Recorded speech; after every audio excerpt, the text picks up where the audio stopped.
So many marriages out there are just in this state of hopelessness.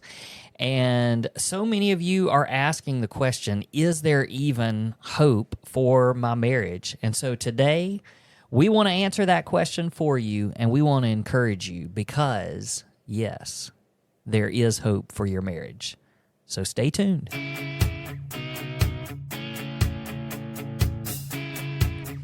Hello, folks. Welcome back to another episode of the Redeemed Marriage Podcast. Oh my goodness.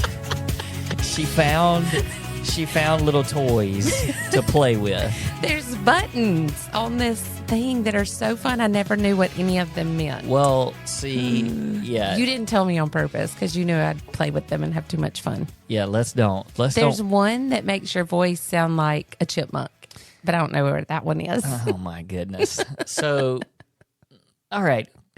That's our rewind button because we need to rewind this joker. My name is Rusty Bryant. I don't know who in the world she is. I'm Heather Bryant. It seems like she might be my wife. Maybe. I'll let you guys know soon. It's been a fun day. I'm in a great mood. Yeah, you are. Mm-hmm. I'm glad. So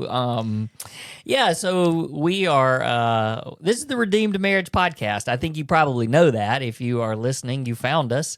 And so, okay, I said I wasn't going to say this, but we're trying to incorporate video more into what we're doing because a lot of you came on our survey and said that you wanted to see video. Mm-hmm. So we're going to do some things over the coming months. We've been saying that, but we finally have this incredible studio podcast, and so Cassie on design she's the one. So go check her out. But she has redesigned our entire studio. So we have this podcast studio upstairs where we also have a space to do some video and stuff.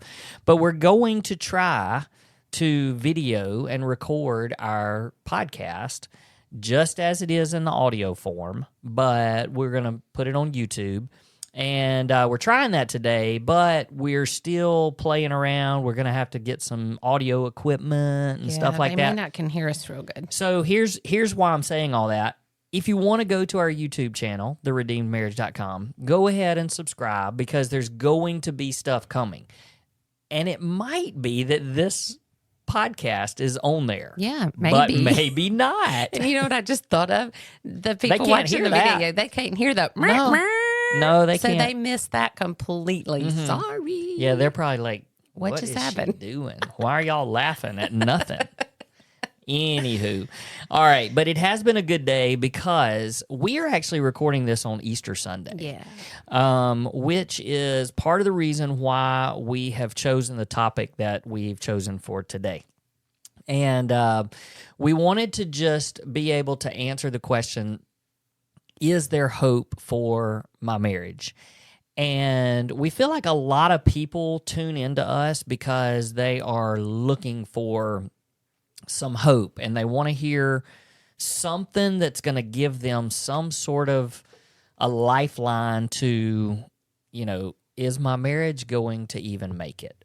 And so we've been thinking about it a lot over the last few days. A lot of social media posts just kind of dealing with, how you can go from the worst of the worst to this just new marriage and the hope that there is in that. And so we wanted just to be able to talk about that today, and we really don't have a script. If you are watching this, you're seeing Heather turn some pages and stuff, but I think it's just your notes from your sermon today. Yeah, it's my sermon notes because there's one quote in here that I want to, at some point pull out whenever.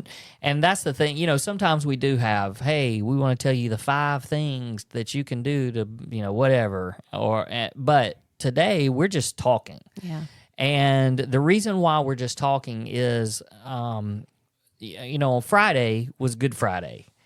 And we started just thinking about the words that have to do with Good Friday. And so much of, if you just try to describe what happened on Good Friday, which is obviously for those of us who are Christians and believers, it was the crucifixion of Jesus.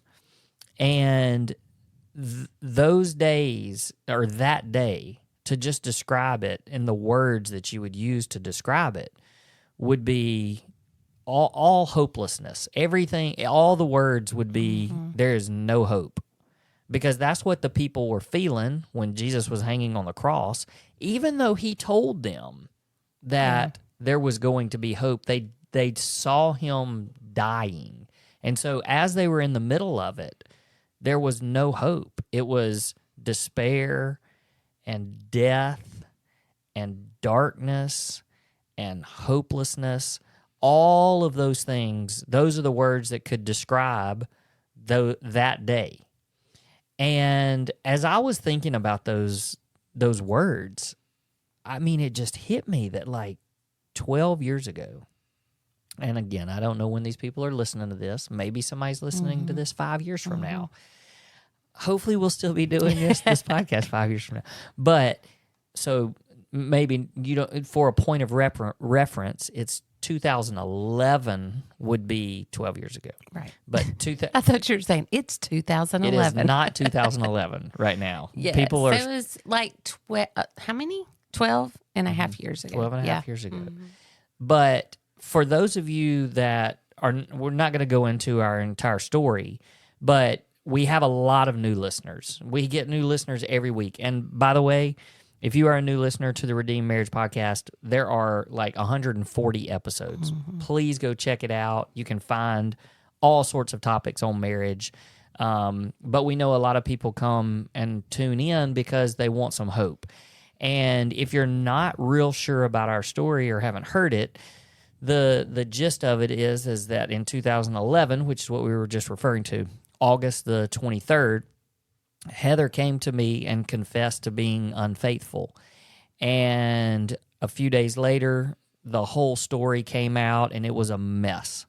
So, people ask sometimes or want to know why we're so public, why we tell our story so publicly. And for us, we didn't really have a choice because it was very public. A lot of stuff in the community that sort of forced it to be out in the public. And so we went on this journey. This was completely out of the blue. So go back and listen to our story if you've not already heard it. But I mean, we were high school sweethearts, had been, dated for 7 years, married for 15 when this happened, and I had no idea. And so then as all the information started coming out over the next few days, we started just, how are we ever going to recover from this? I mean, it was all of those words that I just said about Good Friday described our marriage. Yeah. Everything, all the words. So hopelessness, darkness, just despair, destruction, broken, betrayal. I mean, you name it, that's where we were in our marriage. And so I know there's people out there listening that they resonate with our story because maybe there's been infidelity, just like our story. But it doesn't have to be that. Right. Like, there are marriages where one spouse or the other or both, they're just asking the question, is there any hope? And there's other stuff. And some of it may just be, they're like, I don't even want to do this anymore. Yeah. Like, I don't know that I can do this. And maybe you think, I don't love my spouse anymore. This is not what I signed up for. We're just roommates. We're not even in love. All of those things that may be going through your head. And it may be, my spouse has an addiction. My spouse has committed adultery or had an affair. Or, my spouse... Pornography, that was the other thing. Oh, yes, sorry. all of those. You're helping me out. Well, when you said addiction, I was like, it could be that, but it could be other types of addiction too. Yeah. And so all these things that, you could be dealing with, and you just are going, what am I doing? Mm-hmm. Is there, why am I staying in this? Is there hope?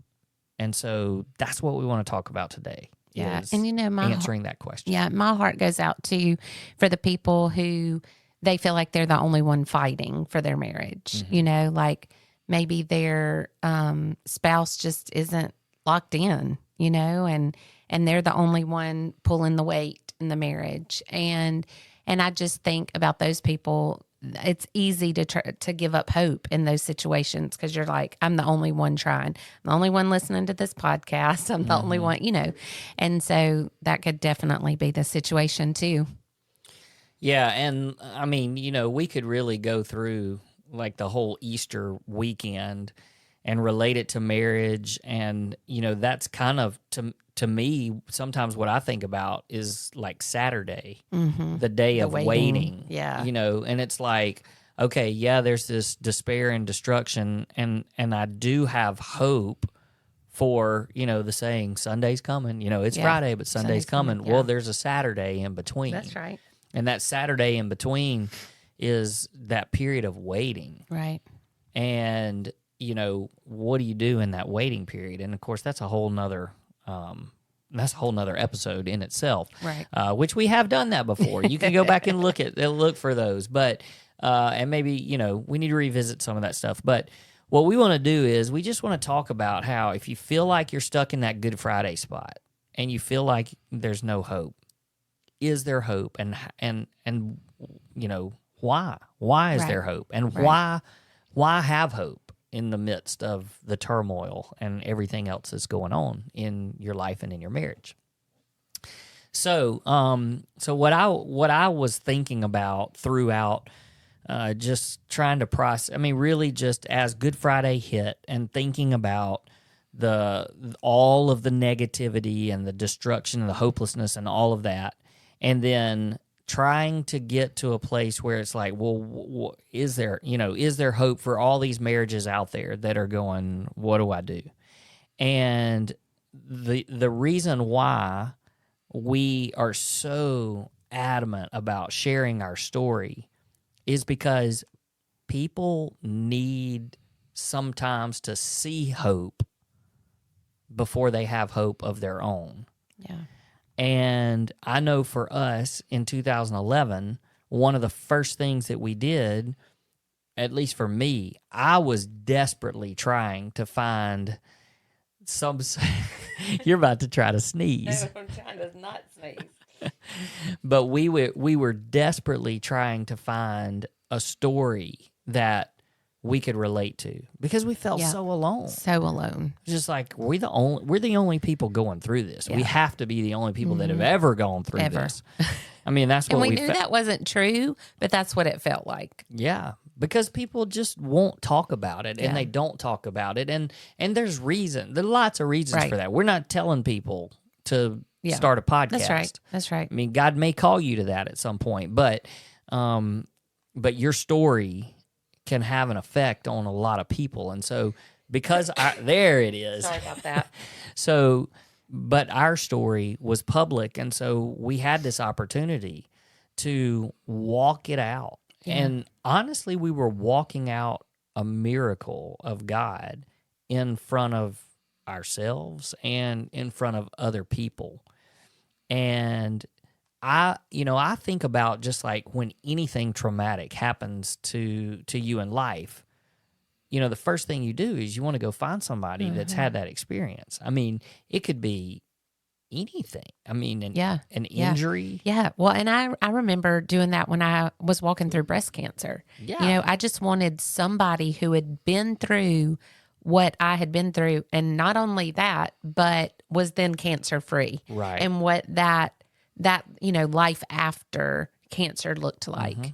And, even though it was the hard days of losing your hair and being sick and all the chemo treatments and all of that, I could look at somebody and say, they went through it and they made it. Mm-hmm.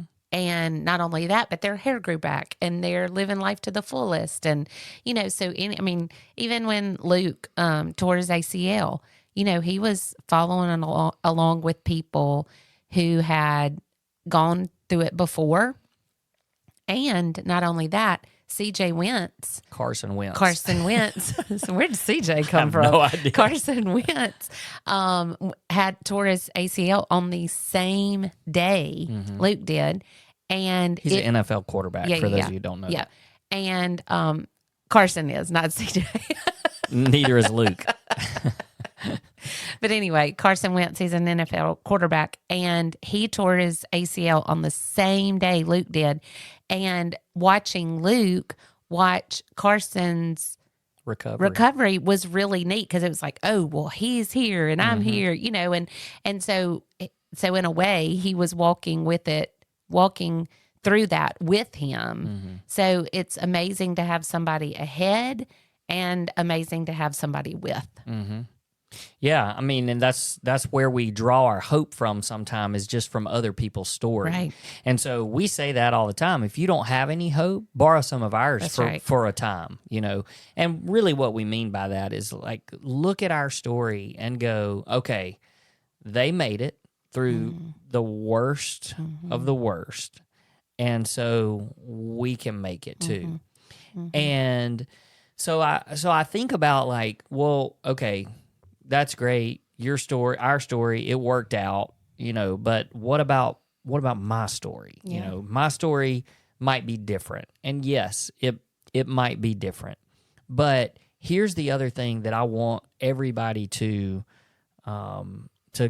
grasp a hold of and to try to live out this hope. The hope is not in your marriage, and it's not in your spouse. Your hope is in what God can do. That's right. And so on Friday, God's son, Jesus, was dead. Like, he died. And they stuck him in a tomb. And they put a big old stone in front of it. And then the miracle happened. And 3 days later, he was alive.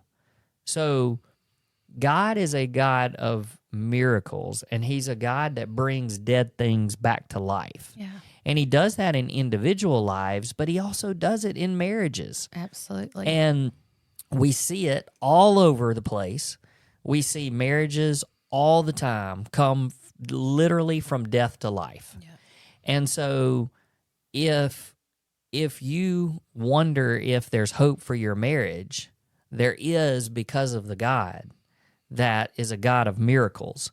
Now, you may need a miracle, but it starts with you asking for a miracle, and it starts for you being willing to let God do a miracle. Yeah. Because I think that so many people, they're like, okay, yeah, I do think, God can do something, so I'm going to sit back here and just let him go with it, And a part of that, and I'm not saying that you're doing all of the work.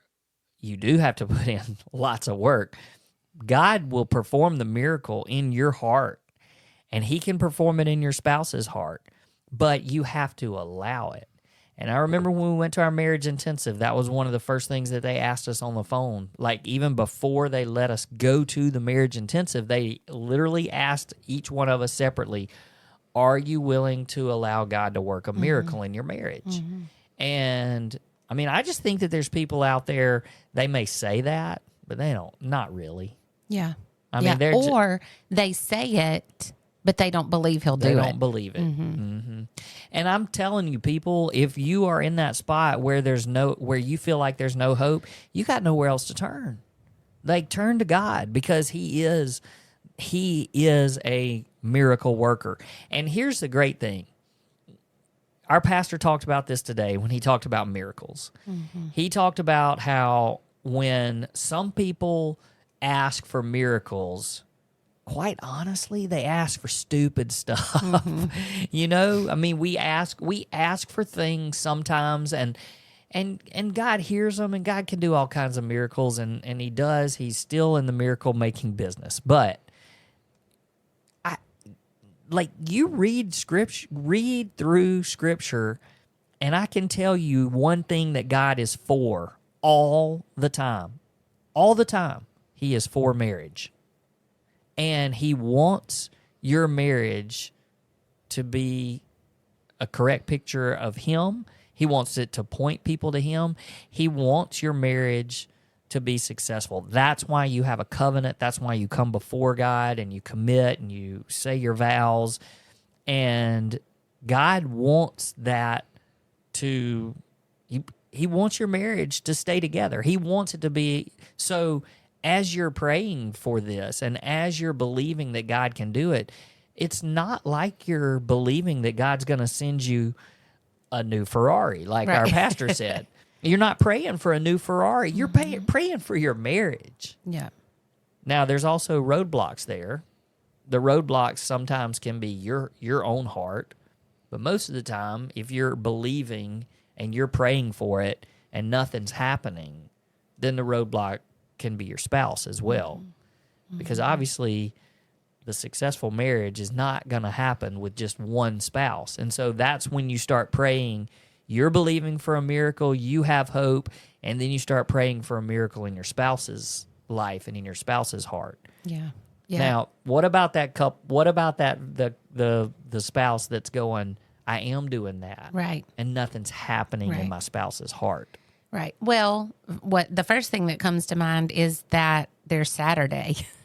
I mean, the waiting, and that's hard because you're like, you know, he died on Sunday night and Friday night, and there's death there.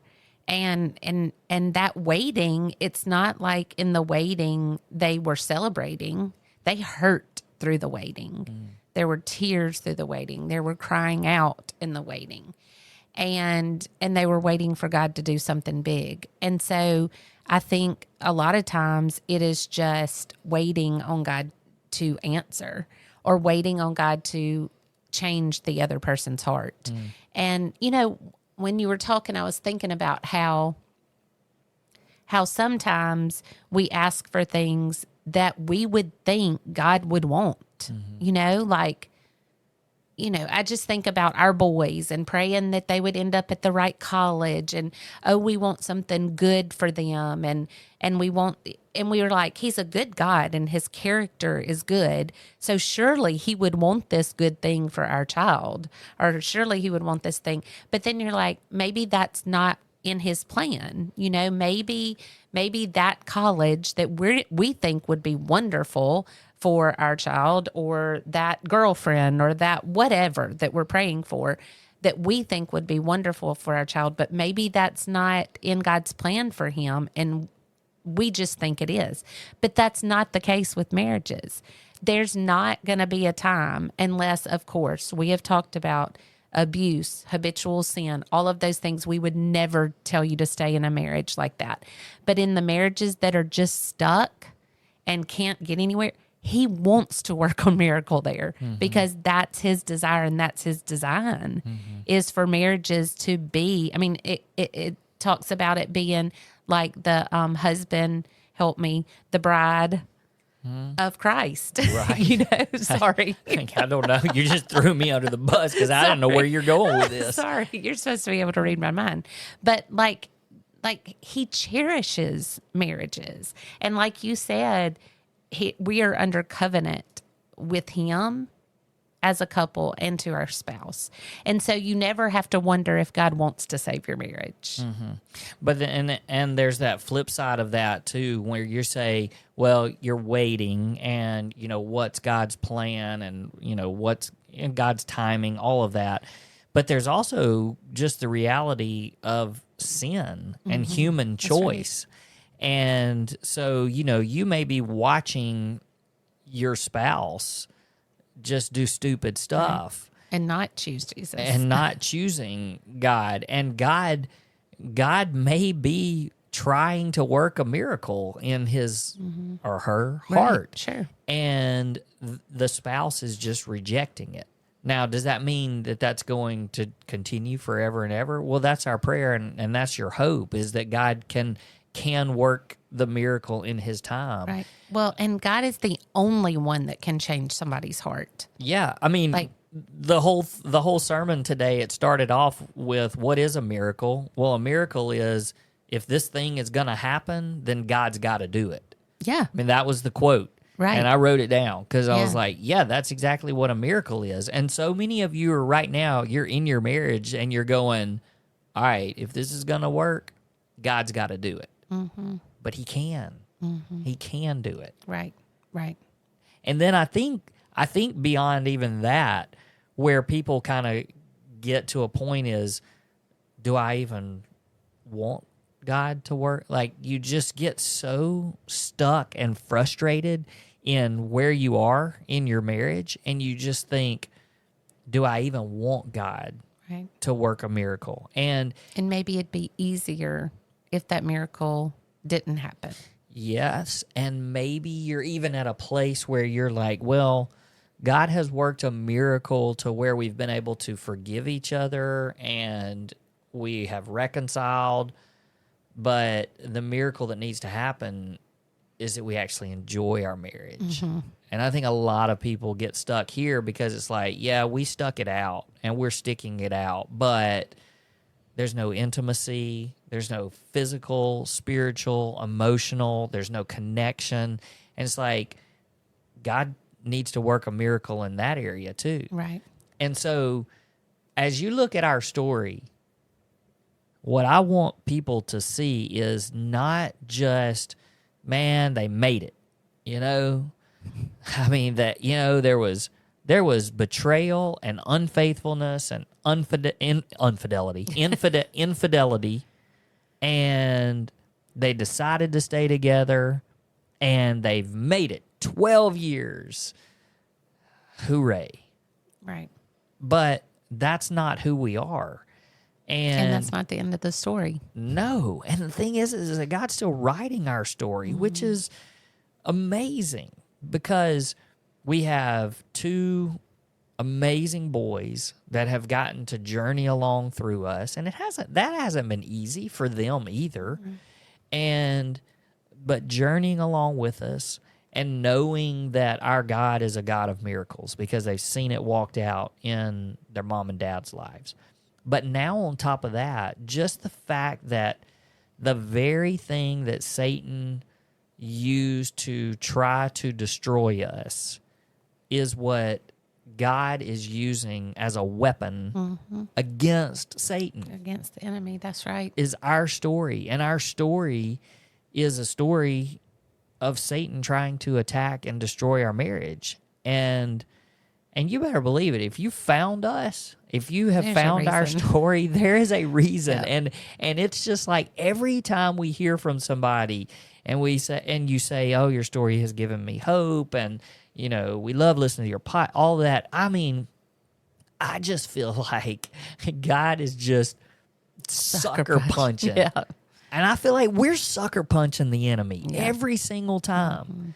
And so, I don't know. I just felt so passionate about telling people that there's hope, because we've just wrapped up Easter. Today is Easter. Tomorrow is the Monday after Easter. And most people are going to go back to normal life, having gone to church and gotten dressed up and listened to a sermon about, man, God can do anything. He had a son that was dead and he's not dead anymore, and we worship a risen Savior. And then Monday comes and it's just back to normal. Yeah. Yeah. And I don't want it to be back to normal for anybody. I want everybody's marriage to experience the miracle that our marriage experienced. And I want every marriage to have the hope that our marriage had to have to get to where we are today. Yeah. You know, one of the things Chip said today that I was like, oh, I'd never heard before, is he said that Jesus wasn't just raised from the dead, he was unleashed. And I was like, that is so good, because if you have that thought of your marriage being dead, and then in the waiting season, and then Jesus raised it from the dead, just like he did our marriage. And then it was like we're unleashed onto him through us, not we, but him through us are unleashed into the darkness that the enemy is trying to claim.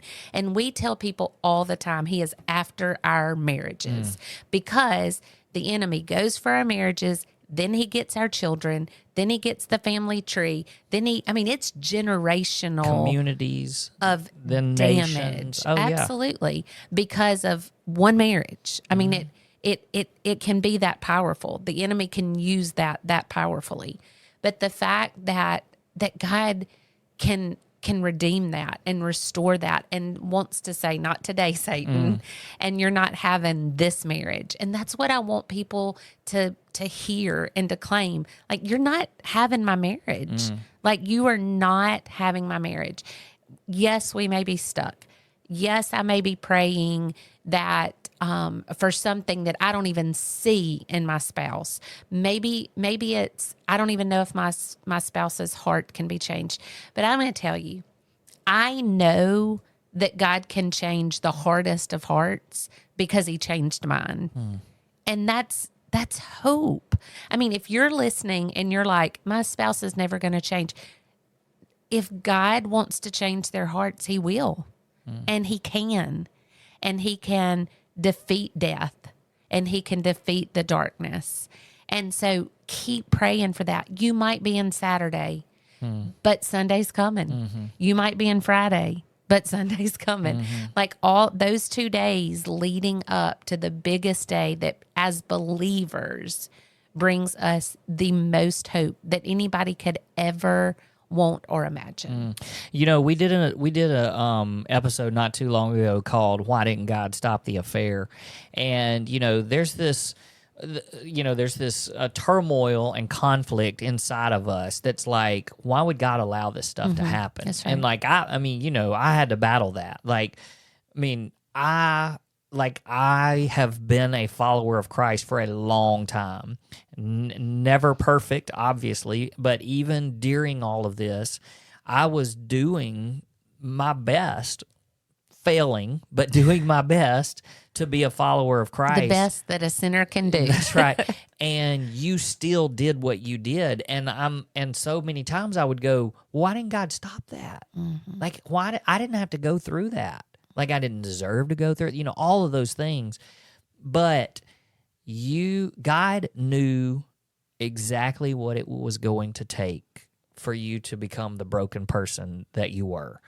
And so we don't understand all that goes on in the spiritual realm, but it's real. And there's a battle for you and for your spouse, and there's a battle for your marriage. And as that's going on, you just keep fighting.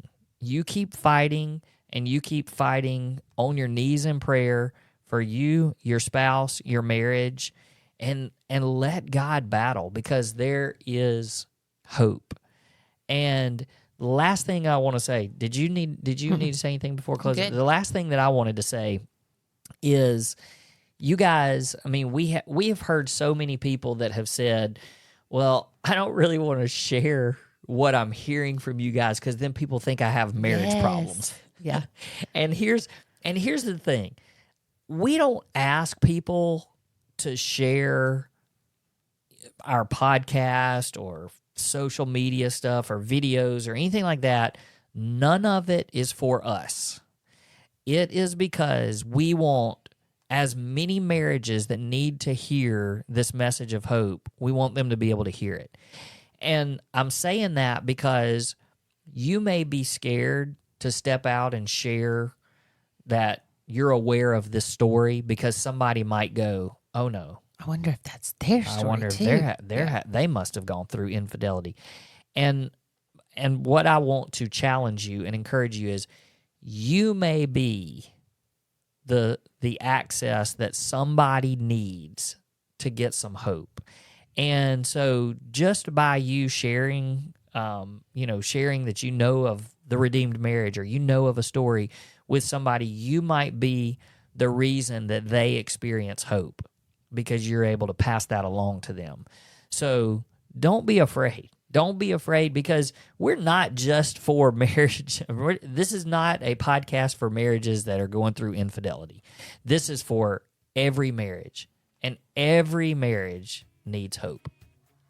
All right, so pass it along to somebody that needs it. Hey, thanks for listening. Sorry we went a little bit long today, but most of our followers and our listeners are going to be, yes, go long every time.